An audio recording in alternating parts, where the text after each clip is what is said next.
Damai itu bukan sesuatu yang kita usahakan, ya, tapi sesuatu yang terjadi secara natural saat Roh Kudus menguasai hati dan kehidupan kita.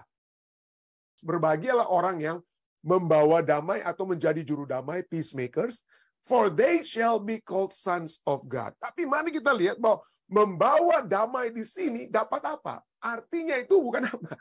Bukan berarti kita harus menjadi pemersatu orang lain. Ya, kita yang harus cari, oh ada masalah di mana nih? Siapa yang punya masalah? Nanti saya jadi juru damainya, gitu ya. Bukan begitu, saudara. Artinya, blessed are the peacemakers, artinya berbahagialah orang yang damai hatinya, cinta damai, dengan kata lain itu suka berdamai. Dia dirinya dulu terlebih dahulu.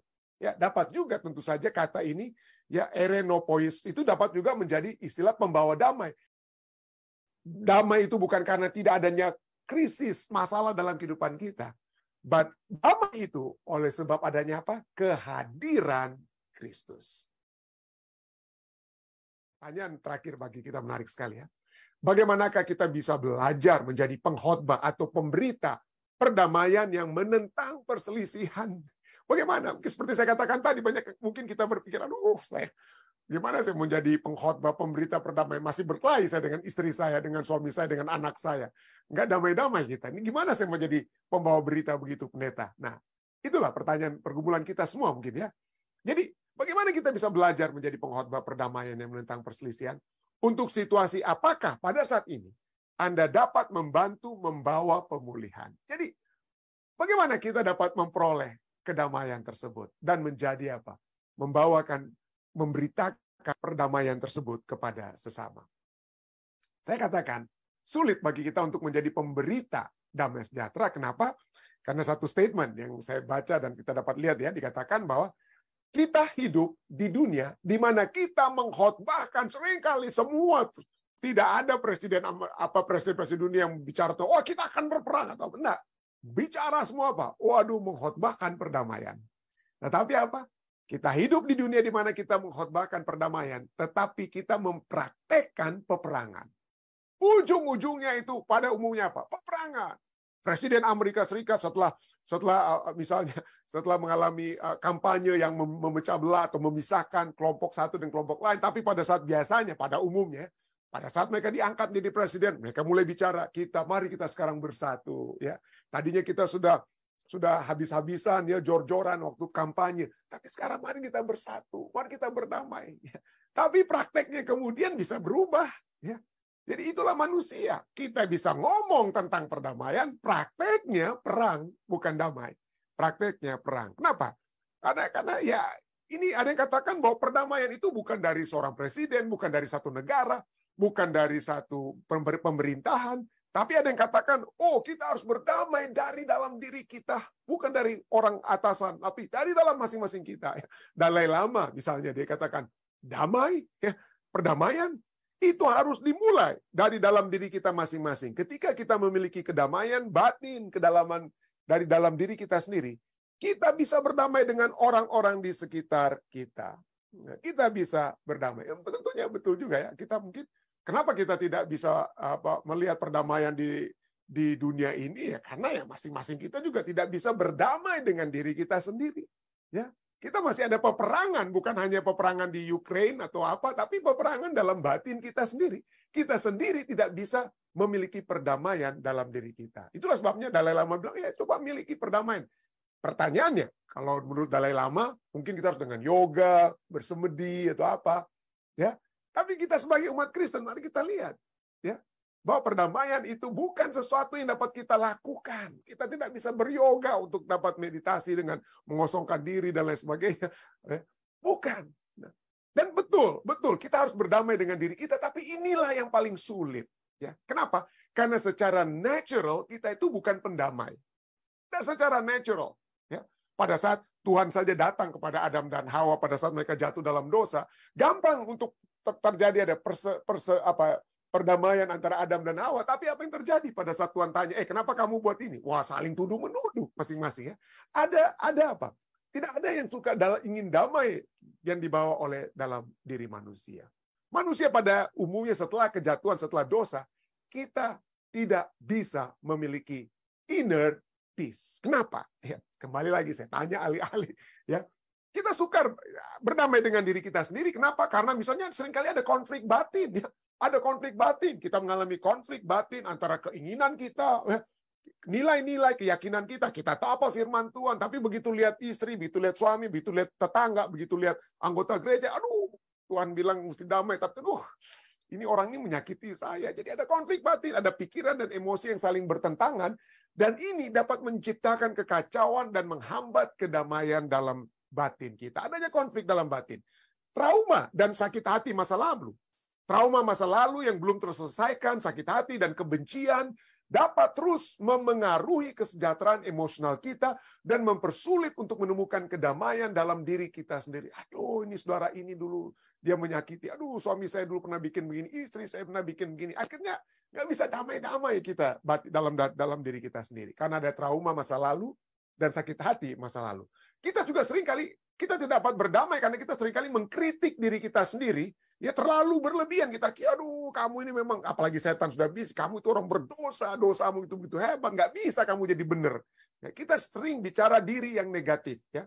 Kita seringkali ada self-criticism and negative self-talk, bicara diri yang negatif. Persepsi diri yang kritis dan negatif yang dapat menyebabkan keraguan diri dan kecemasan, membuat kita sulit untuk merasa damai bahkan dengan diri kita sendiri. Kita sukar berdamai dengan diri kita sendiri juga oleh sebab apa? Hal lainnya, ya kita sukar di poin lainnya, ya. Oke, saya sedikit ada mungkin masalah ini. Oke, poin berikutnya ya dapat kita lihat. Oke, ya. Kenapa sampai kita sukar berdamai? Ya. Oke, saya mohon maaf, kita melihat ada sedikit mungkin masalah dengan PowerPoint saya. Anda tidak dapat melihat yang berikutnya. Oke, ya puji Tuhan sudah dapat ya. Adanya ketakutan. Ya, poin keempat. Adanya ketakutan dan kecemasan ya. Kekuatan kita tentang masa depan, ketakutan akan hal yang tidak diketahui itu dapat menciptakan kegelisahan dan menyebabkan kita nggak bisa berdamai, memiliki kedamaian di batin kita. Atau keterikatan pada hasil eksternal. Keterikatan. Ketika kita terlalu melekatkan kebahagiaan dan kedamaian kita pada keadaan eksternal, pencapaian ataupun persetujuan orang lain ya, orang yang punya approval ya, orang ya memang dia itu orangnya baik. Kita bikin senang. Tapi orang-orang kok nggak bilang saya ini orang baik gitu ya. Atau kesejahteraan kita kalau kita memiliki uang ini, memiliki harta itu, kalau kita belum mencapainya, maka kita pikir, kapan saya bisa berdamai? Kenapa saya tidak punya pekerjaan, tidak punya ini dan lain. Akhirnya tidak bisa berdamai. Kita tidak memiliki kedamaian batin ketika faktor-faktor eksternal itu tidak dapat diperoleh. Kurangnya penerimaan diri, kurangnya lack of self-acceptance, kurangnya penerimaan diri. Kesulitan menerima dan merangkul kekuatan dan kekurangan kita dapat menyebabkan perasaan tidak mampu, menghambat kedamaian batin kita. Jadi ini banyak sekali, ini memang betul banyak sekali ini masalah yang menyebabkan saudara dan saya atau kita tidak dapat berdamai dengan diri kita sendiri. Lalu berikutnya ya. Hal berikutnya yang terjadi yang menyebabkan kita tidak dapat memiliki kedamaian ya. Mungkin saya harus ya. Hal berikutnya yang menyebabkan kita tidak memiliki kedamaian dalam diri kita adalah mekanisme penanganan masalah yang tidak sehat. Kita seringkali menghadapi masalah-masalah dalam kehidupan kita, dan mekanisme menangani masalah yang tidak sehat itu, misalnya kita gunakan hal-hal yang berbahaya seperti penyalahgunaan obat, minuman keras supaya kita bisa tenang, ada kedamaian ya. Kita lagi masalah di tempat kerja, masalah di keluarga. Itu dapat pada saat kita menggunakan substansi-substansi seperti obat-obatan, minuman keras, itu dapat memberikan kelegaan sementara, tetapi bukan kedamaian batin yang sejati. Poin ke-8, perbandingan yang konstan. Terus-menerus kita membandingkan diri kita dengan orang lain, dan ini dapat memicu perasaan iri atau tidak mampu, kita kok tidak berhasil seperti orang lain, dan membuat kita sulit untuk menemukan kepuasan dan kedamaian batin. Dan yang terakhir, stres dan kewalahan.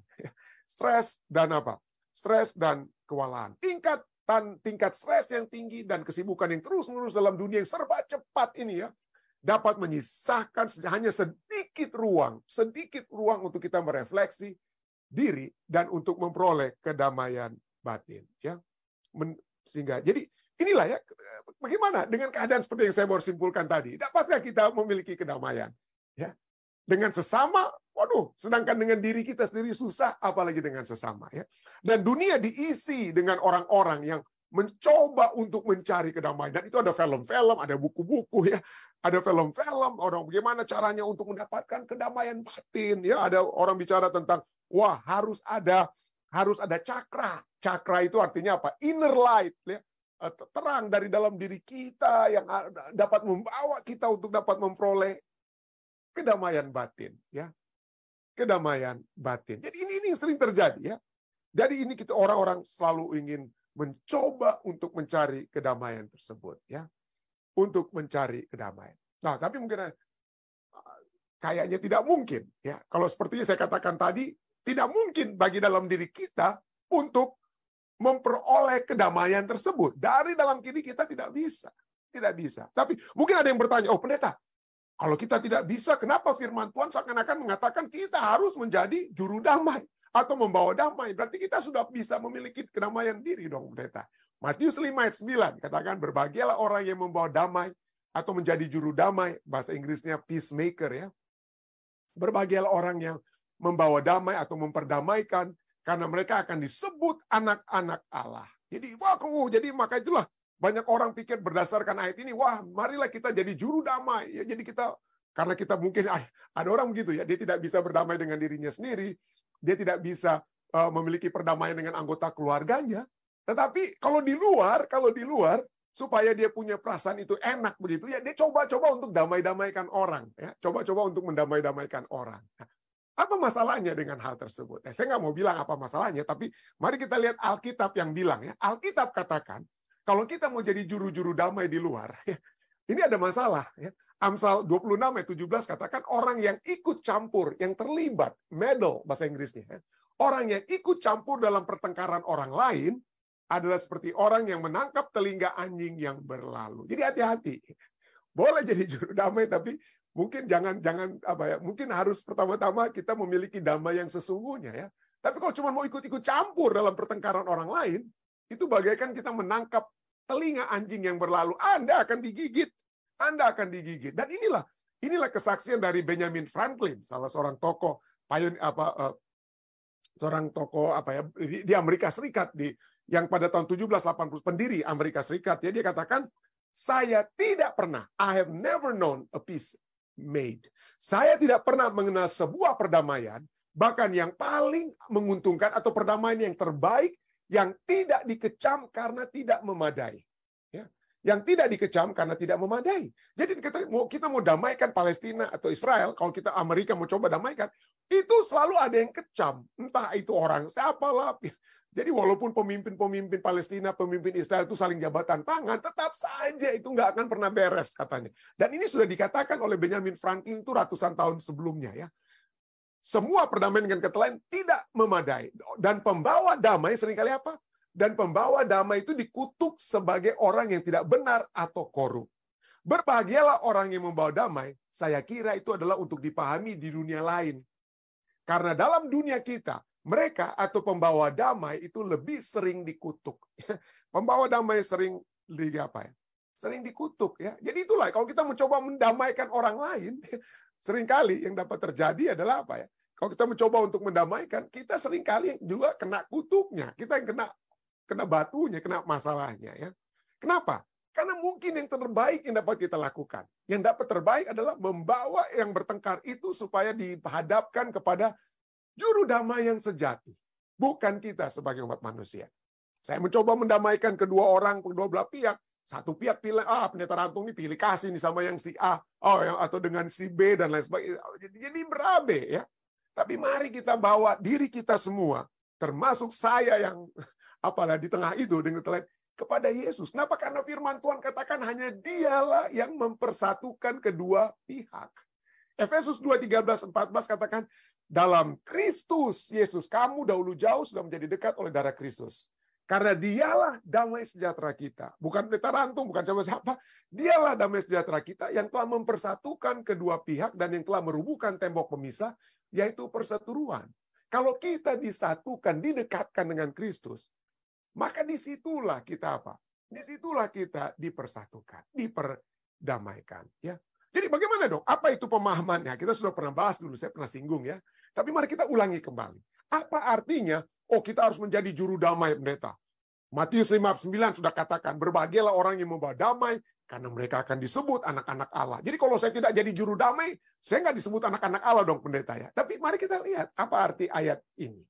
Matius 5:9 bahasa Inggrisnya, blessed are the peacemakers. Berbahagialah orang yang membawa damai atau menjadi juru damai, peacemakers, for they shall be called sons of God. Tapi mari kita lihat bahwa membawa damai di sini dapat apa? Artinya itu bukan apa?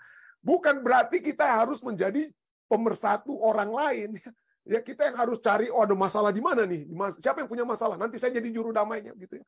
Bukan begitu, saudara. Artinya, blessed are the peacemakers, artinya berbahagialah orang yang damai hatinya, cinta damai. Dengan kata lain, itu suka berdamai. Dia dirinya dulu terlebih dahulu.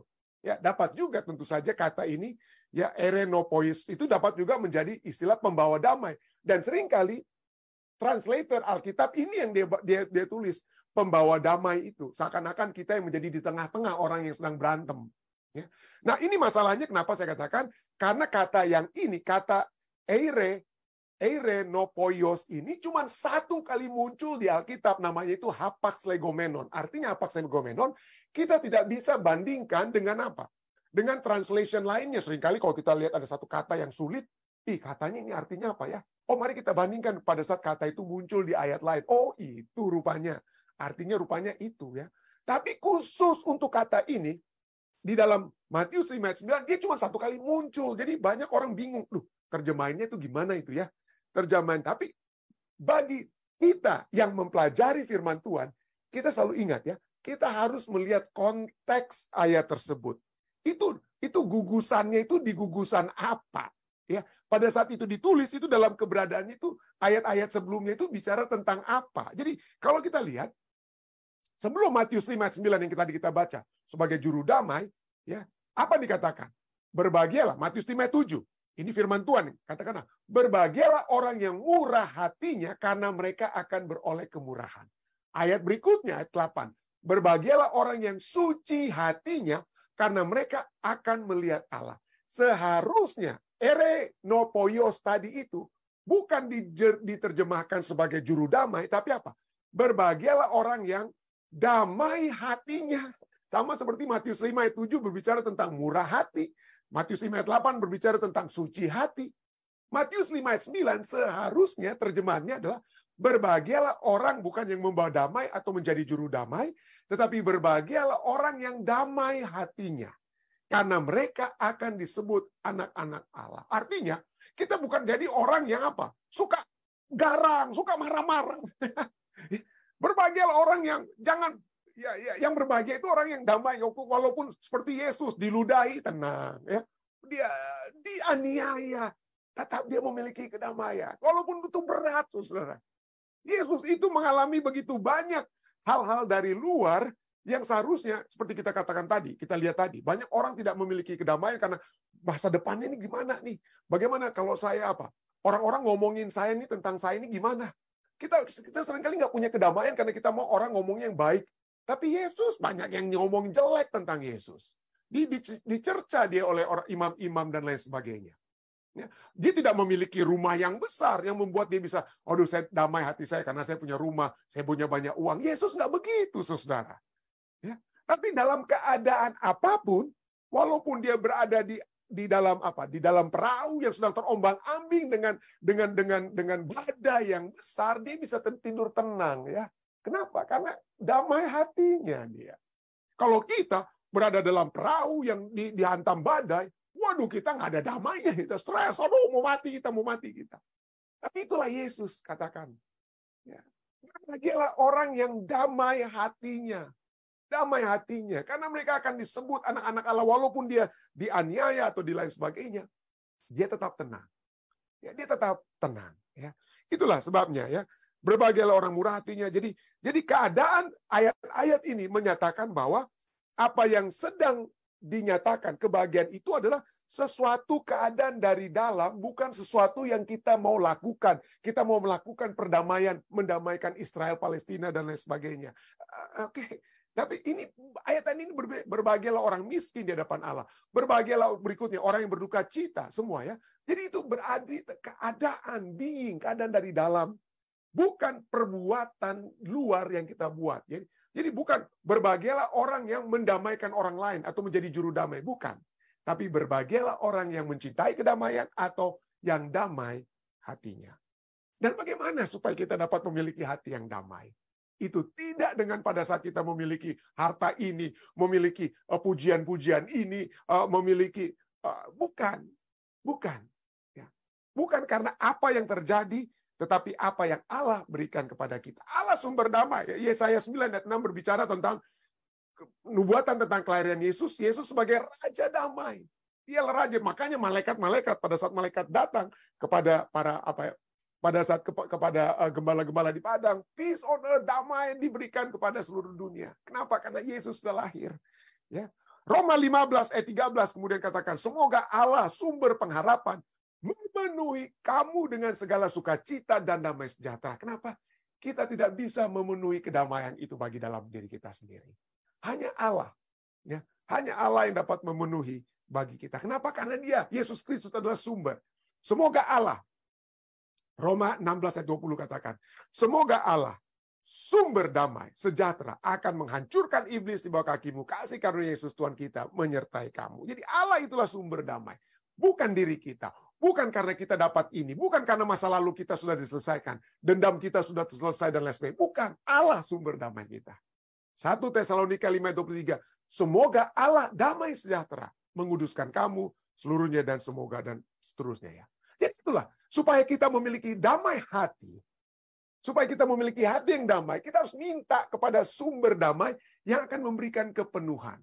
Dan kalau itu penuh kedamaian akibat adanya Tuhan Allah kita, ya Yesus Kristus yang memberikan kedamaian itu kepada kita, maka pada saat itulah kita dapat apa?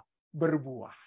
Di situlah kita dapat memberitakan, kita dapat menjadi pemberita perdamaian. Hanya apabila Yesus ada dalam hati kita, dan apabila kepenuhan damai itu dapat kita keluarkan. Melalui siapa? Roh Kudus. Itulah sebabnya. Firman Tuhan cukup jelas menyatakan bahwa damai itu bukan sesuatu yang kita usahakan, bukan yang diberikan oleh pemerintah Indonesia, pemerintah Amerika, atau siapapun, tapi damai itu adalah hasil daripada pekerjaan Roh Kudus dalam kehidupan kita. Damai itu adalah buah roh. Yaitu buah roh adalah kasih. Dan kasih itu memberikan sukacita. Kasih itu memberikan apa? Damai. Memberikan sejahtera, kesabaran, kemurahan, kebaikan, kesetiaan, kelemah lembutan, penguasaan diri. Jadi coba kita lihat. Yesus menjadi pemberita Injil, damai. Kenapa? Karena Dia mempraktekkan.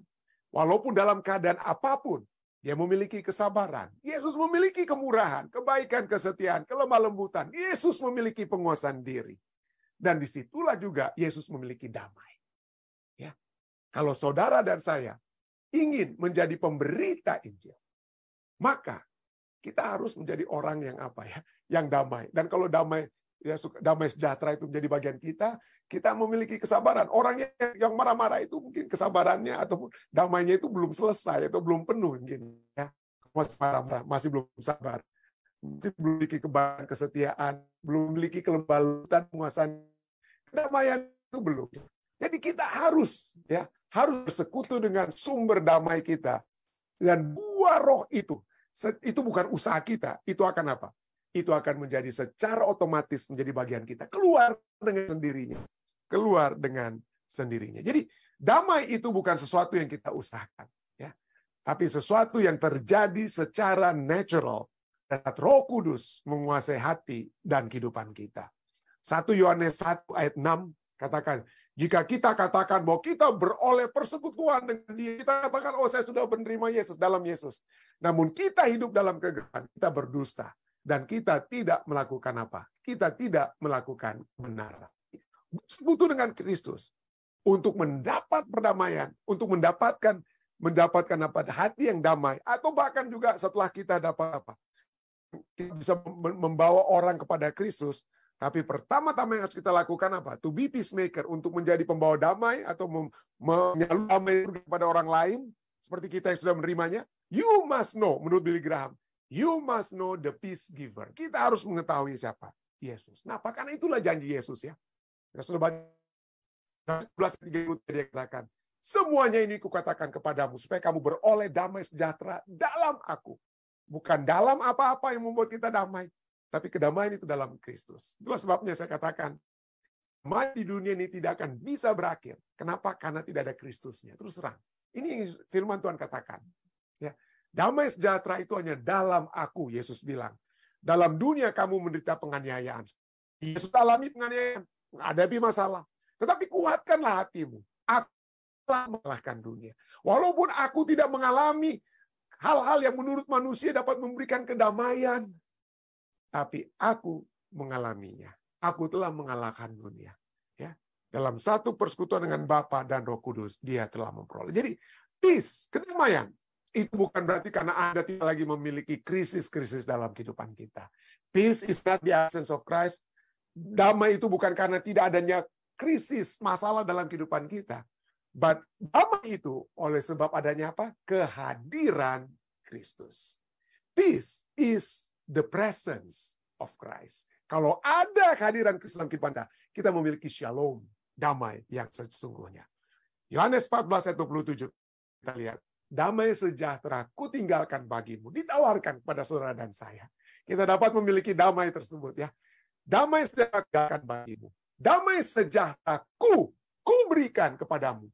Dan apa yang kuberikan tidak seperti yang diberikan oleh dunia kepadamu. Dunia janji kalau kamu mau damai, minum obat ini, minum ini. Kalau kamu mau damai, kamu harus punya kekayaan ini dan itu. Bukan. Ya, bukan seperti yang diberikan oleh dunia kepadamu. Tapi apa yang aku berikan kepadamu. Janganlah gelisah dan gentar hati. Tidak ada satupun di antara kita yang merasa gentar dengan masa depan kita, atau masa lalu yang belum selesaikan, yang membuat batin kita bergejolak, tidak ada kedamaian. Marilah kita datang kepada sumber damai, kepada Yesus Kristus.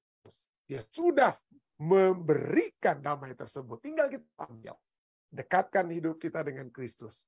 Dekat persekutuan kita dengan Roh Kudus. Maka damai sebagai buah roh itu dapat menjadi bagian kita. Saya